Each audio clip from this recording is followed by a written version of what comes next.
Welcome to the Hey Chaplain podcast. My name is Jared Altick, and I'm a chaplain with the police department.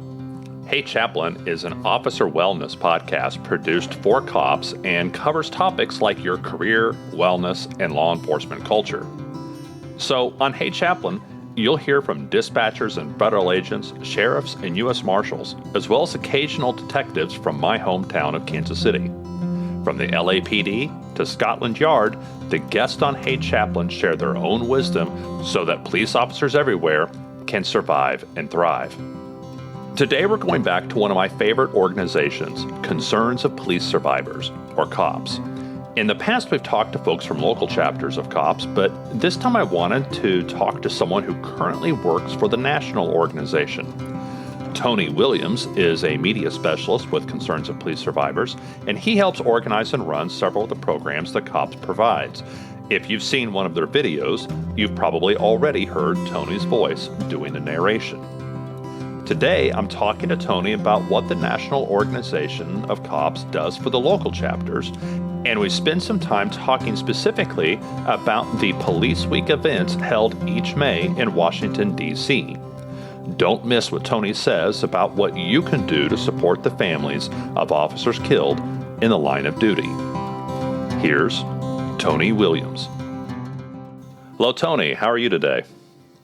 Hey, Jared. I'm doing pretty great today. Excellent. I'm glad to get to talk to you. I love coming back to Concerns of Police Survivors as an organization. I've just been a big supporter ever since I found out about what C.O.P.S was. When did you first become familiar with Concerns of Police Survivors? I found out about C.O.P.S through sheer dumb luck. I was unemployed living in downtown Milwaukee. I'm so sorry. Yeah. I enjoyed my time in Milwaukee, but the unemployed part was the thing that was the problem. And I was on one of the job posting websites, just driving myself mad, applying to a bunch of jobs because I'd been working for a startup, and this one kept coming back up, Concerns of Police Survivors. And I didn't know what that meant, and I was apprehensive. So I would pass along. And at some point, I went, something is nudging me back to this job posting.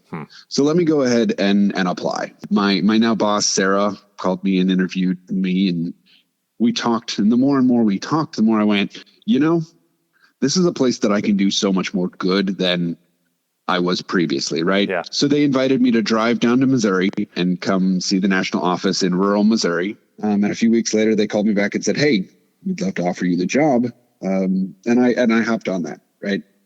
Have you had any family connections to law enforcement or anything like that at all? Not really. The closest I had, my mom was an EMT for a little while growing up. Okay, so a little bit of first responder connection, but not much. And so kind of a new world for you. It was. Before I even started at C.O.P.S, we hold our kids camp in the Milwaukee area. It's about 2 hours away from Milwaukee. Okay. And they said, we know you won't be started here. You won't even be moved out of your apartment yet, but go spend a few hours down at kids camp. And I spent 3-4 hours with kids between the ages of 6 to 14 who are the children of fallen officers. If I wasn't enthusiastic about working for this organization before that moment, getting to spend time with the kids, I like most people have a soft spot for kids. Yeah. And some of the young ones seemed like they were knee height. Right. Yeah. Wearing cheapo plastic sunglasses and just having the best time of their life, being one of the kids for once instead of the kid who'd lost their parents. That could be life-changing. Yeah. It is. Absolutely. And it's really cool to see the change over the week. And then as soon as I started at C.O.P.S, right, I moved down. The week after I started, they threw me into one of our traumas of law enforcement trainings. And so I spent 3 days straight sitting next to an officer of 40 years talking about the everyday traumas of the job. And he would lean over and share wisdom with me. Yeah. Well, that's what law enforcement is like. It's a weird mix of talking to a small child at a school, then the next minute you're maybe fighting for your life. And there's very little warning that it's going to transition from one to the next. But you got into the national organization. Now, for people who aren't familiar, Concerns of Police Survivors have state chapters, right? Yes, we actually have 55 chapters across the nation. And you were going to work for the national organization. So what's the difference there? Help me understand that. So the difference is a couple of levels. One, all of our chapters are run by survivors. Okay. They are our boots on the ground. When a line of duty death occurs, they're the ones that usually go in and make first contact. And a survivor is defined as? Yes. So a survivor is a family member or coworker of an officer who dies in line of duty. Fiancés and significant others are included. But you have a lot of people who were widowed, a lot of children, a lot of coworkers, I imagine. Absolutely. And so the state chapters are run by survivors. Absolutely. And then our national office is not run directly by survivors. Okay. And all of our chapters are volunteer. I should say that as well. Okay. So I was speaking with a chapter member from Arkansas this morning. We're working on getting her a website up and running, and she is doing 100 other things, and I'm the expert that they bring in to help with this. Okay. Okay. So the national organization, one of your responsibilities then is providing support to the local chapters. Absolutely. Okay. We do a lot of the planning for National Police Week. Okay. We have a huge chunk of National Police Week that we plan and help get folks there. We also do we've got, I think, 13 hands-on programs this year is the number. We do a wellness conference for law enforcement. So we do our national conference on law enforcement wellness and trauma every year, or the traumas of law enforcement trainings. We hold a lot of those things nationally. And then, of course, also peer support events, which the hands-on programs are part of, like our C.O.P.S walks, which are a 25-mile 2-day walk. So, yeah, we do a lot of the overarching planning of those national level events. Our chapters do events on their own, like whether it be golf tournaments or blood drives or things like that. But we set the really big initiatives. Well, what's your participation like? I mean, is every chapter able to participate in these national events? It does sort of depend on the state and the chapter. Kind of the geography, I'm sure. Yeah. Yeah. So Hawaii doesn't do a ton because it's so difficult for them. Sure. Be very expensive to get back to mainland, right? Yeah. Logistically, it's just much harder. So when we have our hands-on programs, we get a little over 1,000 people a year come into the hands-on programs. What these are camps or retreats, usually held out in rural Missouri or Wisconsin or Georgia. It's basically a chance for certain survivor types come out to rural Missouri, and they spend a weekend bonding with each other. They do a debriefing where they talk about their officer, their story. They get a chance for counseling. And then they also get to do, really cool activities. Some are high intensity, like a high ropes course type thing. Right. And some are, like ceramics.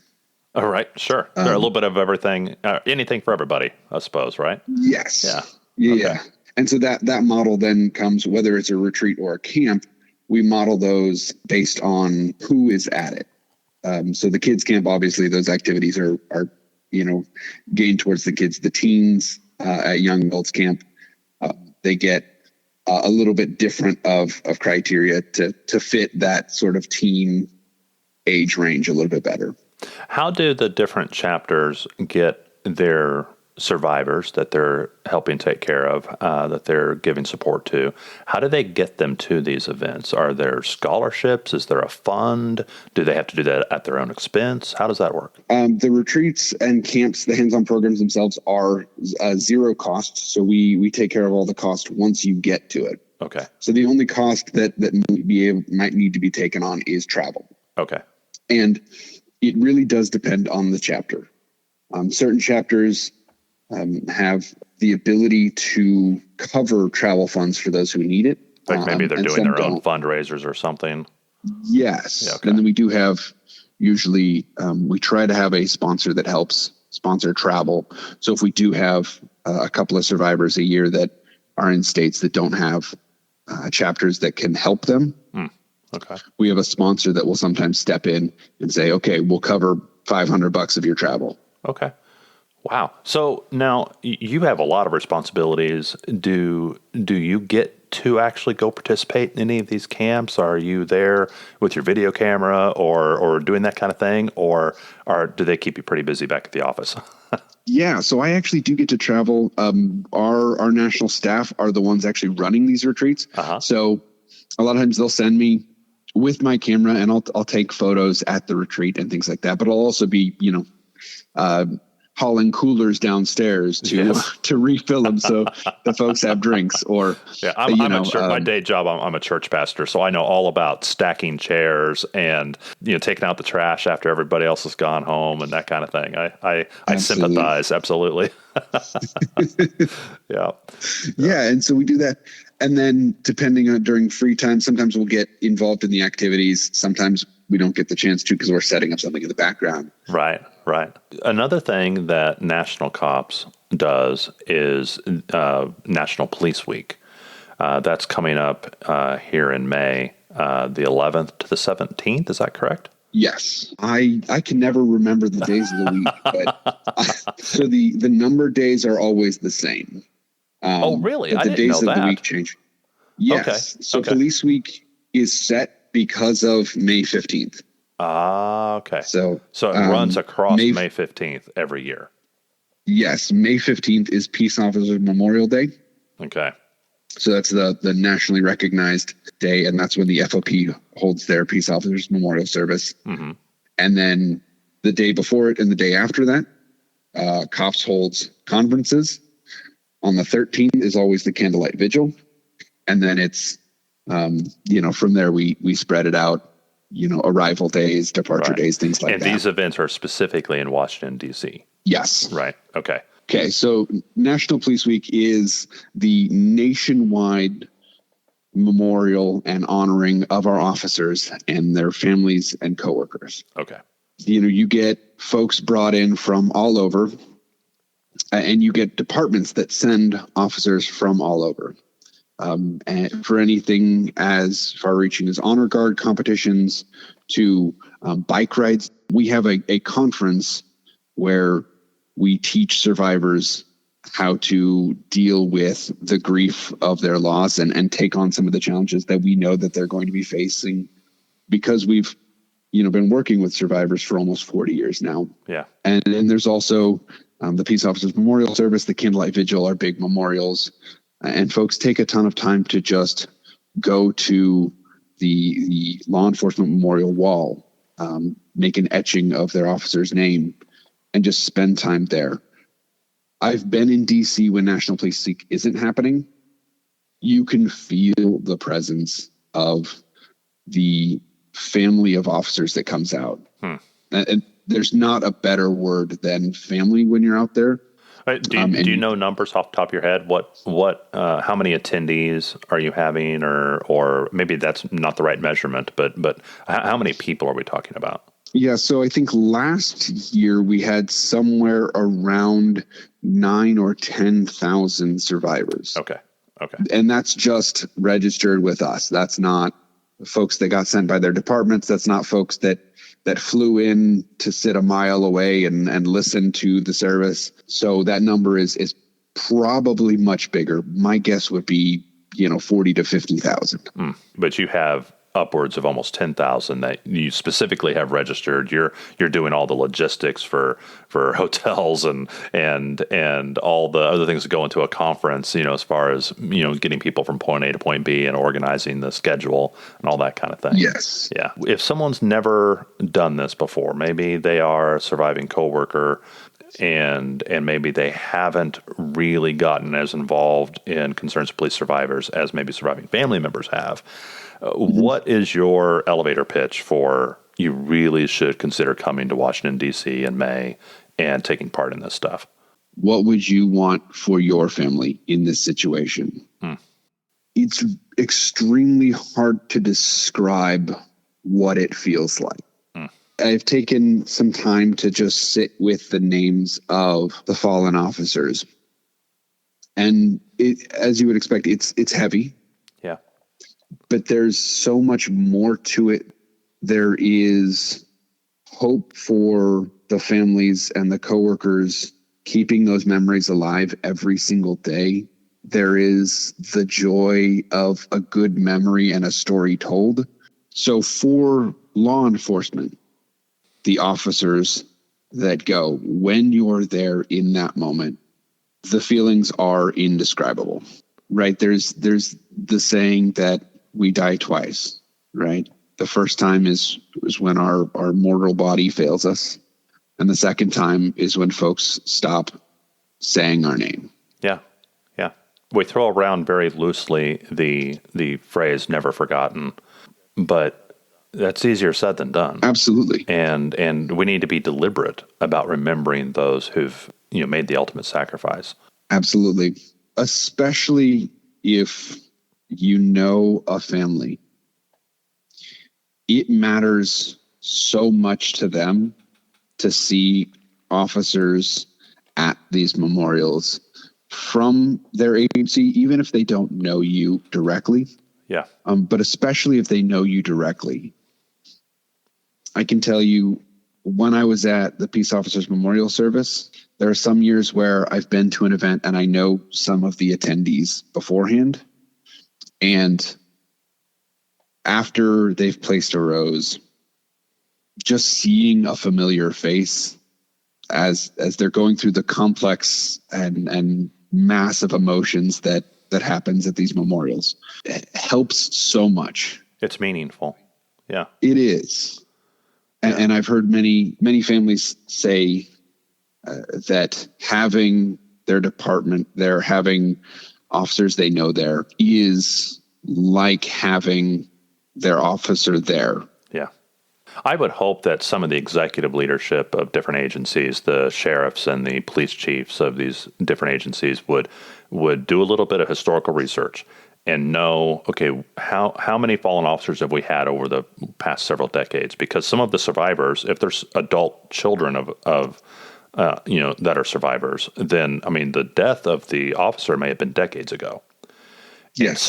And so you need to do a little bit of research to find out, do we have survivors that are connected to our agency? If so, are they going to this National Police Week? And if they are, then is it possible for us to send somebody to represent the agency and give them that kind of support? Because if it's several decades past, you may not have anybody that has a direct connection to that family, but it still might be a really good idea to send some representation. There is this attitude sometimes, especially in departments that haven't had a line of duty death in a long time, or that it won't happen to us or it can't happen to us. Yeah. And Police Week is a masterclass in it can happen to anybody. Yeah. It's not a big agency problem. It's not a small agency problem. It's something that can hit anywhere. Absolutely. It's an everyone problem. Yeah. Yes. Yeah. And I'm especially concerned too, as a chaplain, about these family members, because now that their loved one has been lost in the line of duty, then it'd be natural for them to get disconnected from that agency because it was the loved one who was employed there. And so, Yes. So now they're disconnected and they may drift quite a ways away. And I think it takes effort on the part of that executive leadership, wellness officers, chaplains, FOP. It takes all of us working together to help keep track of these folks and to keep reaching out to them. And that's something that is uneven. There's some agencies that do a fantastic job of it, and there's other agencies probably never even thought about it. And so we need to remind each other, hey, let's pay attention. We give lip service to how much we respect the sacrifice of these officers, some of them decades and decades ago, but let's follow through with some action and make sure that we're at least keeping track and trying to make some of these gestures and give some of this support. I got the chance to go down to Louisiana and spend a day with the C.O.P.S national president, Pat Carruth. Mm-hmm. I call her Mama Pat. She is, a down home Louisiana grandma. Her son, Jay, was killed in 2003. She is the mother of Alexandria, Louisiana officers, effectively. Yeah. right? You walk in and they're all calling her Mama Pat. Yeah. And I was talking to her going, there are survivors that would give anything for the relationship you've got. How are they so involved in your lives and you so involved in theirs? And she basically said that they were both tenacious. That she didn't give up in spending time with them, and they never gave up in spending time with her. Yeah. It took great effort. Absolutely. Yeah. There are also state and municipal memorial ceremonies, typically in the month of May.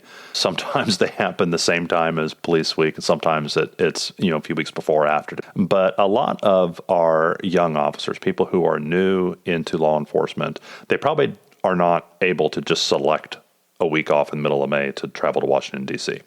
But they can take an hour and attend some of these local memorials. I mean, do you see, when you talk to your local chapters, do they get a lot of support from young police officers? You'll hear that departments sent representatives, but I don't often hear whether they're newer officers or, veterans of, 40 years, right? Right. But I know that those are, to some states, even more important than Police Week. Yeah. Obviously, it depends on your survivors in your state. Right. But I told you I helped them build websites. One of the first things that they always want on their websites is some information about their local memorial. Yeah. I frequently have older officers at memorial services year after year that they gripe, which that's what all cops do. They all gripe. Mm-hmm. But a common complaint is that they wish the younger cops would come participate, that they would take time to be there. And I think that some of our military background police officers have a little bit more awareness of this, but it's just common in my experience that it's not until an officer is maybe in the latter stages of his career that he starts thinking about, I want to honor those who've paid the ultimate price.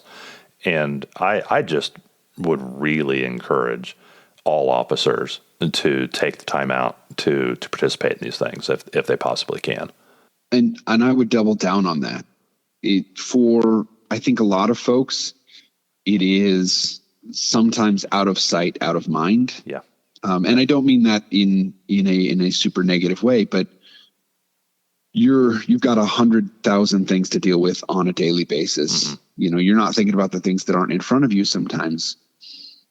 And taking a day to think about the officers and the families is a small sacrifice, but it can change every single day you're on the job.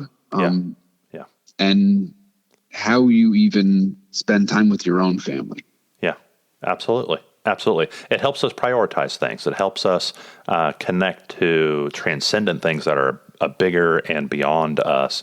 And that gives us purpose. That might help you through a really difficult day or a difficult season of your life where the job is not a whole lot of fun right now, and you're maybe feeling kind of miserable. But being connected to things that are bigger than you is a good antidote to that. It's a good encouragement to see everybody pulling together. And it's also a promise that if I am doing this for these families who've lost so much, then maybe others will then do that for my family if something happened to me.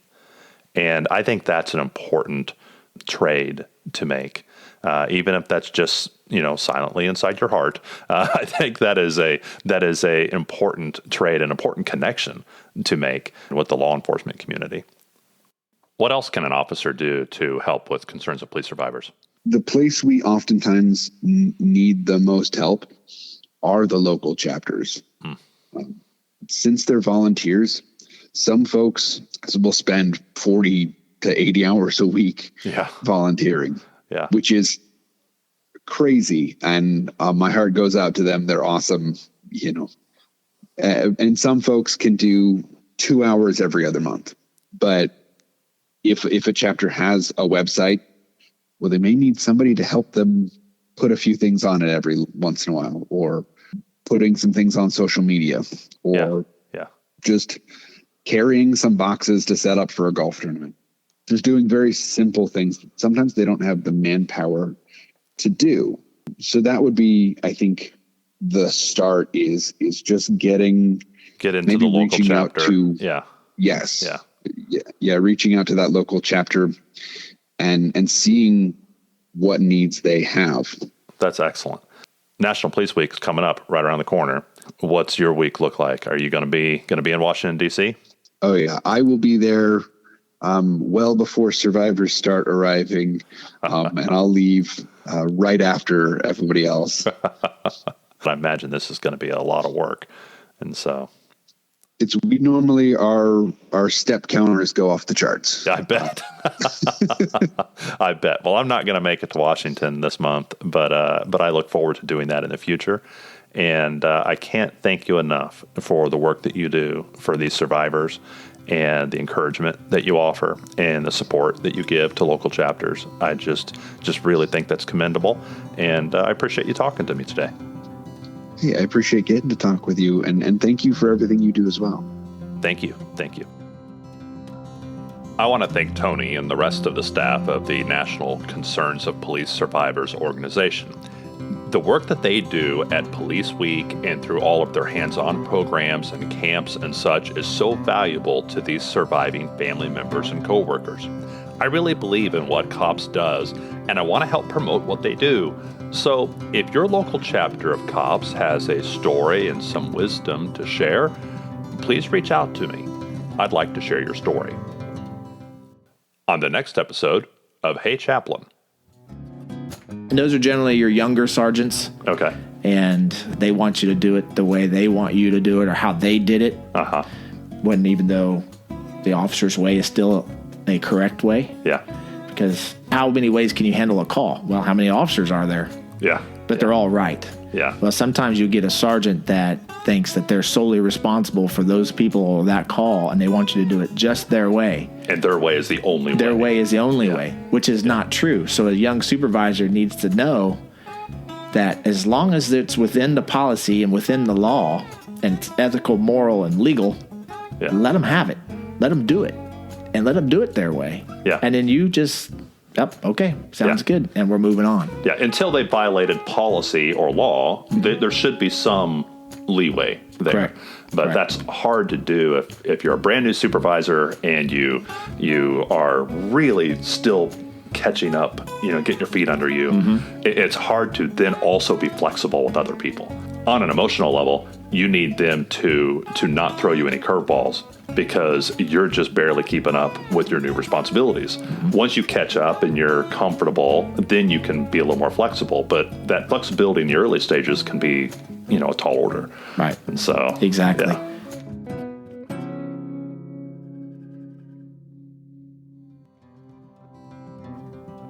If you have other ideas for the show or comments or suggestions, feel free to email me at heychaplain44@gmail.com. There's a link in the show notes. You can also find Hey Chaplain on Facebook, Twitter, and Instagram. Reach out to me. I'd like to meet you. The views expressed here are the personal views of the host and our guest and do not necessarily represent the views of any law enforcement agency or its components. If you like this episode, please share it with a cop or someone who loves a cop. Thank you for listening to Hey Chaplain. And as always, pray for peace in our city.